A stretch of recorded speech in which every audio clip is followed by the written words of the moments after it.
Hi friends, ಎಲ್ಲರೂ ಹೇಗಿದ್ದೀರಾ? ಎಲ್ಲರೂ ಚೆನ್ನಾಗಿದ್ದೀರಾ ಅಂತ ಅಂದ್ಕೊಂಡಿದ್ದೀನಿ. ವೆಲ್ಕಮ್ ಟು ಅನುಪಮ ಪುಟ್ಟ ಪ್ರಪಂಚ. ಇವತ್ತು ನಾನು ಮೂಲಂಗಿ ಬೇಳೆ ಸಾಂಬಾರನ್ನ ಮಾಡ್ತಾಯಿದ್ದೀನಿ. ತುಂಬ ರುಚಿಯಾಗಿರುತ್ತೆ. ನೀವು ಒಂದ್ಸಲ ಈ ಮೆಥಡ್ನಲ್ಲಿ ಮೂಲಂಗಿನ ತಂದಾಗ ಮನೆಯಲ್ಲಿ ಟ್ರೈ ಮಾಡಿ ನೋಡಿ. ಹಾಗೆ ಈ ವಿಡಿಯೋ ನಿಮಗೆ ಇಷ್ಟ ಆದರೆ ಪ್ಲೀಸ್ ಸಬ್ಸ್ಕ್ರೈಬ್ ಮಾಡಿ, ಪಕ್ಕದಲ್ಲಿರೋ ಬೆಲ್ ಬಟನ್ನ ಕ್ಲಿಕ್ ಮಾಡಿ, ಆಲ್ ಅನ್ನೋ ಆಪ್ಷನ್ನ ಸೆಲೆಕ್ಟ್ ಮಾಡಿ, ಹಾಗೆ ನಿಮ್ಮ ಫ್ರೆಂಡ್ಸ್ಗಳಿಗೆಲ್ಲ ಶೇರ್ ಮಾಡಿ, ಲೈಕ್ ಮಾಡಿ. ಇದೇ ಥರ ಸಪೋರ್ಟ್ ಮಾಡ್ತಾಯಿರಿ. ಬನ್ನಿ, ಇವಾಗ ತಡ ಮಾಡೋದು ಬೇಡ, ಹೇಗೆ ಮಾಡೋದು ಅನ್ನೋದನ್ನು ನೋಡೋಣ. ನೋಡಿ, ಇಲ್ಲಿ ನಾನು ಮೂಲಂಗಿನ ಈ ಥರ ಮೇಲ್ಗಡೆ ಸಿಪ್ಪೆನ ತೆಗೆದು ಈ ಥರ ರೌಂಡ್ ಪೀಸಾಗಿ ಕಟ್ ಮಾಡಿ ಇಟ್ಕೊಂಡಿದ್ದೀನಿ. ಇದೇ ಥರ ನೀವು ರೌಂಡಾಗಿ ಕಟ್ ಮಾಡಿ ಇಟ್ಕೊಳ್ಳಿ, ಸಾಂಬಾರಿಗೆ ತುಂಬ ಚೆನ್ನಾಗಿರುತ್ತೆ. ಹಾಗೆ ನಾನಿಲ್ಲಿ ಅರ್ಧ ಕಪ್ಪಷ್ಟು ತೊಗರಿಬೇಳೆನ ತೊಗೊಂಡಿದ್ದೀನಿ. ಈ ಥರ ನೋಡಿ, ಅರ್ಧ ಕಪ್ಪಷ್ಟು ತೊಗೊಂಡ್ರೆ ಸಾಕಾಗುತ್ತೆ. ಹಾಗೆ 1 ಸ್ಪೂನು ನಾನು ಸಾಂಬಾರು ಪೌಡರ್ನ ತೊಗೊಂಡಿದ್ದೀನಿ. ಸಾಂಬಾರು ಪೌಡರ್ ಅಂದರೆ ಬೇಳೆ ಸಾಂಬಾರು ಪೌಡರು. ಹಾಗೆ 1 ಬೆಳ್ಳುಳ್ಳಿ, ಹಾಗೆ ಸ್ವಲ್ಪ ಎಣ್ಣೆ, ಹಾಗೆ ರುಚಿಗೆ ತಕ್ಕಷ್ಟು ಉಪ್ಪು, ಸ್ವಲ್ಪ ಕೊತ್ತಂಬರಿ ಸೊಪ್ಪನ್ನ ಈ ಥರ ತೊಳೆದು ಹಚ್ಚಿಟ್ಕೊಂಡಿದ್ದೀನಿ. ಹಾಗೆ 1 ಕಡ್ಡಿ ಕರಿಬೇವನ್ನ ತೊಗೊಂಡಿದ್ದೀನಿ. ಹಾಗೆ ಅರ್ಧ ಟೀ ಸ್ಪೂನ್ ಸಾಸಿವೆ, ಅರ್ಧ ಟೀ ಸ್ಪೂನ್ ಜೀರಿಗೆನ ತೊಗೊಂಡಿದ್ದೀನಿ.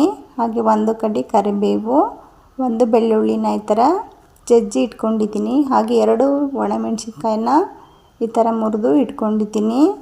ಇಲ್ಲಿ ನಾನು 4 ಟೊಮೊಟೊ ಹಣ್ಣನ್ನು, ನಾಟಿ ಟೊಮೊಟೊ ಹಣ್ಣನ್ನು ಈ ಥರ ಕಟ್ ಮಾಡಿ ಇಟ್ಕೊಂಡಿದ್ದೀನಿ.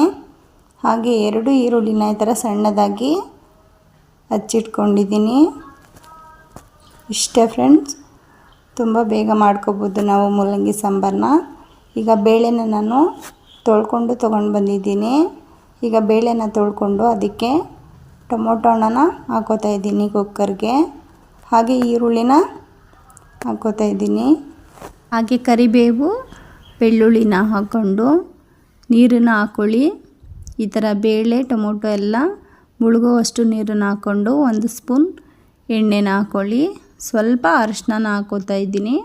ಆಪ್ಷನಲ್ಲು, ಬೇಕಿದ್ರೆ ಹಾಕ್ಕೊಳ್ಳಿ, ನಾನು ಸ್ವಲ್ಪ ಹಾಕೋತಾ ಇದ್ದೀನಿ. ಈಗ ಅರಿಶಿನ ಹಾಕ್ಕೊಂಡು ನಾನು ಇದನ್ನು 3 ವಿಷಲ್ ಕೂಗಿಸ್ಕೊತೀನಿ. ಬೇಳೆ ಎಲ್ಲ ಚೆನ್ನಾಗಿ ಬೇಯೋವರೆಗೂ ಕೂಗಿಸ್ಕೋಬೇಕು ವಿಷಲ್ನ.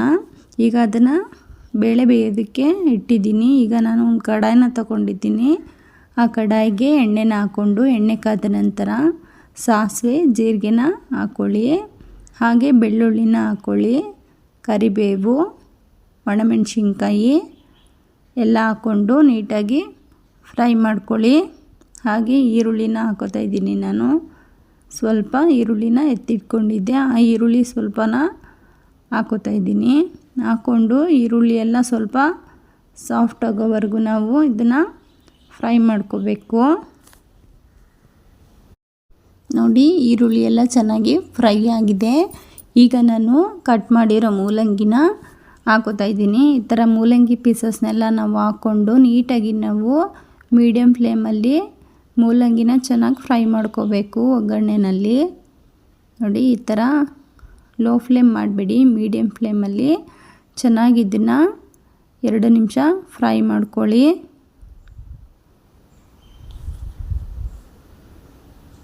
ನೋಡಿ, ಮೂಲಂಗಿ ಎಲ್ಲ ಚೆನ್ನಾಗಿ ಫ್ರೈ ಮಾಡ್ಕೊಂಡಿದ್ದೀನಿ ನಾನು 2 ನಿಮಿಷ.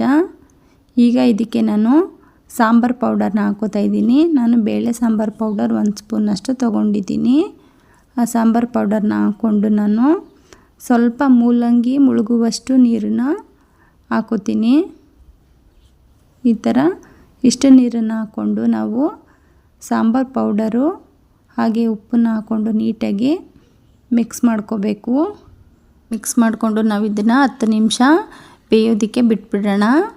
ಈ ಥರ ನೋಡಿ, ಮೂಲಂಗಿ ಎಲ್ಲ ನಾನು 10 ನಿಮಿಷ ಬೇಯಿಸ್ಕೊಂಡಿದ್ದೀನಿ. ಮೂಲಂಗಿ ಬೇಯೋವರೆಗೂ ನಾವು ಬೇಯಿಸ್ಕೋಬೇಕಾಗುತ್ತೆ. 10 ನಿಮಿಷದಲ್ಲಿ ಬೆಂದಿಲ್ಲ ಮೂಲಂಗಿ ಅಂದರೆ ನೀವು ಇನ್ನೂ 5 ನಿಮಿಷ ಬೇಯಿಸ್ಕೋಬೋದು. ಈಗ ಮೂಲಂಗಿ ಎಲ್ಲ ಬೆಂದಿದೆ. ಈಗ ನಾನು ಬೇಳೆ ಟೊಮೊಟೊ ಎಲ್ಲ ಕೂಗಿಸ್ಕೊಂಡಿದ್ದೀನಿ. ಈಗ ಅದು ವಿಷಲೆಲ್ಲ ಆರಿದೆ. ಈಗ ನಾನು ಅದನ್ನು ಕ್ಯಾಪನ್ನು ತೆಗೆದು ನೋಡ್ತೀನಿ.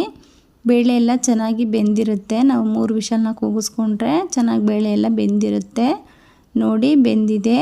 ಈಗ ಇದನ್ನು ನಾನು ಸ್ವಲ್ಪ ಈ ಥರ ಮ್ಯಾಶರ್ ಇದ್ದರೆ ನೀವು ತಗೊಂಡು ಮ್ಯಾಶ್ ಮಾಡ್ಕೋಬೇಕು. ಇದನ್ನು ಈ ಥರ ನಾನು 1 ಮಂತಿನ ಸಹಾಯದಿಂದ ಈ ಥರ ಬೇಳೆ, ಟೊಮೊಟೊ, ಈರುಳ್ಳಿ ಎಲ್ಲ ಆಲ್ರೆಡಿ ಬೆಂದಿದೆ. ನಾನು ಇನ್ನೂ ಸ್ವಲ್ಪ ಚೆನ್ನಾಗಿ ಮ್ಯಾಶ್ ಮಾಡ್ಕೊತೀನಿ. ಈ ಥರ 1-2 ಸೆಕೆಂಡು ನಾವು ಈ ಥರ ಮ್ಯಾಶ್ ಮಾಡಿಕೊಂಡ್ರೆ ಸಾಕಾಗುತ್ತೆ. ನೋಡಿ ಈ ಥರ ನೀಟಾಗಿ ಮ್ಯಾಶ್ ಮಾಡ್ಕೊಳ್ಳಿ.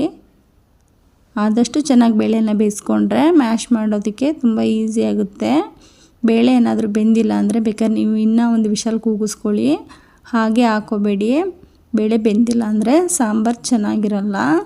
ಈ ಥರ ಬೆಂದಿರೋ ಬೇಳೆನ ನಾನು ಮೂಲಂಗಿ ಬೆಂದಿರೋ ಕಡಾಯಿಗೆ ಹಾಕೋತಾ ಇದ್ದೀನಿ. ಈ ಥರ ಬೇಳೆ ಎಲ್ಲ ಹಾಕ್ಕೊಂಡು ನಾವು ನೀಟಾಗಿ ಮಿಕ್ಸ್ ಮಾಡ್ಕೋಬೇಕು. ನೋಡಿ ಈ ಕನ್ಸಿಸ್ಟೆನ್ಸಿನಲ್ಲಿ ಕರೆಕ್ಟಾಗಿ ನಾನು ನೀರನ್ನು ಮೂಲಂಗಿ ಬೇಯೋದಕ್ಕೂ ಕರೆಕ್ಟಾಗಿ ನೀರನ್ನು ಹಾಕ್ಕೊಂಡಿದ್ದೆ. ನೋಡಿ ನೀವು ನೀರನ್ನು ಹಾಕ್ಕೊಳ್ಳಿ. ಈ ಥರ ಕರೆಕ್ಟ್ ಕನ್ಸಿಸ್ಟೆನ್ಸಿನಲ್ಲಿದೆ. ಈಗ ನಾನು ರುಚಿನ ನೋಡಿ, ಏನಾದರೂ ನಿಮಗೆ ಸಪ್ಪೆ ಅನಿಸಿದ್ರೆ ರುಚಿಗೆ ತಕ್ಕಷ್ಟು ಈಗ ಉಪ್ಪನ್ನ ಹಾಕ್ಕೊಳ್ಳಿ. ನಾವು ಮೂಲಂಗಿ ಬೇಯೋದಕ್ಕೆ ಉಪ್ಪನ್ನ ಹಾಕ್ಕೊಂಡಿದ್ದು, ಬೇಳೆಗೆ ಹಾಕಿರಲಿಲ್ಲ. ಆಗ ನೀವು ಈಗ ನೋಡಿ ಉಪ್ಪನ್ನ ಹಾಕ್ಕೊಳ್ಳಿ. ಉಪ್ಪನ್ನ ಹಾಕ್ಕೊಂಡು ಲಾಸ್ಟಿಗೆ ಕೊತ್ತಂಬರಿ ಸೊಪ್ಪನ್ನು ಹಾಕ್ಕೊಂಡು ನೀಟಾಗಿ ಮಿಕ್ಸ್ ಮಾಡ್ಕೊಳ್ಳಿ. ಮಿಕ್ಸ್ ಮಾಡಿಕೊಂಡು ಇದನ್ನು ನಾನು ಲೋ ಫ್ಲೇಮಲ್ಲಿ 2 ನಿಮಿಷ ಕುದಿಸ್ಕೋತೀನಿ ಅಷ್ಟೇ. ಚೆನ್ನಾಗಿ ಮೂಲಂಗಿನೂ ಬೆಂದಿರುತ್ತೆ, ಹಾಗಾಗಿ ನಾವು ಜಾಸ್ತಿ ಹೊತ್ತು ಕುದಿಸ್ಕೊಳ್ಳೋ ಅವಶ್ಯಕತೆ ಏನಿರಲ್ಲ. ಕೊತ್ತಂಬರಿ ಸೊಪ್ಪು ರುಚಿನ ಹಾಕಿರೋದ್ರಿಂದ ನಾವು 2 ನಿಮಿಷ ಲೋ ಫ್ಲೇಮಲ್ಲಿ ಕುದಿಸ್ಕೊಂಡ್ರೆ ಸಾಕಾಗುತ್ತೆ. ನೋಡಿ ಇವಾಗ ನಾನು ಕುದಿಸ್ಕೊಂಡಿದ್ದೀನಿ. ಸಾಂಬಾರು ರೆಡಿಯಾಗಿದೆ. ಮೂಲಂಗಿ ಎಲ್ಲ ಚೆನ್ನಾಗಿ ಬೆಂದಿರುತ್ತೆ, ಸೂಪರಾಗಿರುತ್ತೆ ಸಾಂಬಾರು. ನೀವು ಒಂದು ಸಲ ಈ ಮೆಥಡ್ನಲ್ಲಿ ಮೂಲಂಗಿನ ತಂದಾಗ ಮನೆಯಲ್ಲಿ ಟ್ರೈ ಮಾಡಿ ನೋಡಿ. ನೀವು ಮಾಡಿ ನನಗೆ ಹೇಗೆ ಬಂತು ಅಂತ ಕಾಮೆಂಟ್ ಬಾಕ್ಸಲ್ಲಿ ತಿಳಿಸಿ. ಹಾಗೆ ಈ ಸಾಂಬಾರು ರೆಸಿಪಿ ನಿಮಗೆ ಇಷ್ಟ ಆದರೆ ಪ್ಲೀಸ್ ಸಬ್ಸ್ಕ್ರೈಬ್ ಮಾಡಿ, ಪಕ್ಕದಲ್ಲಿರೋ ಬೆಲ್ ಬಟನ್ನ ಕ್ಲಿಕ್ ಮಾಡಿ, ಆಲ್ ಅನ್ನೋ ಆಪ್ಷನ್ನ ಸೆಲೆಕ್ಟ್ ಮಾಡಿ. ಹಾಗೆ ನಿಮ್ಮ ಫ್ರೆಂಡ್ಸ್ಗಳಿಗೆಲ್ಲ ಶೇರ್ ಮಾಡಿ, ಲೈಕ್ ಮಾಡಿ. ಇದೇ ಥರ ಸಪೋರ್ಟ್ ಮಾಡ್ತಾಯಿರಿ. ಇದೇ ಥರ ನೆಕ್ಸ್ಟ್ ವಿಡಿಯೋದೊಂದಿಗೆ ಸಿಗೋಣ. Thanks for watching. Bye friends.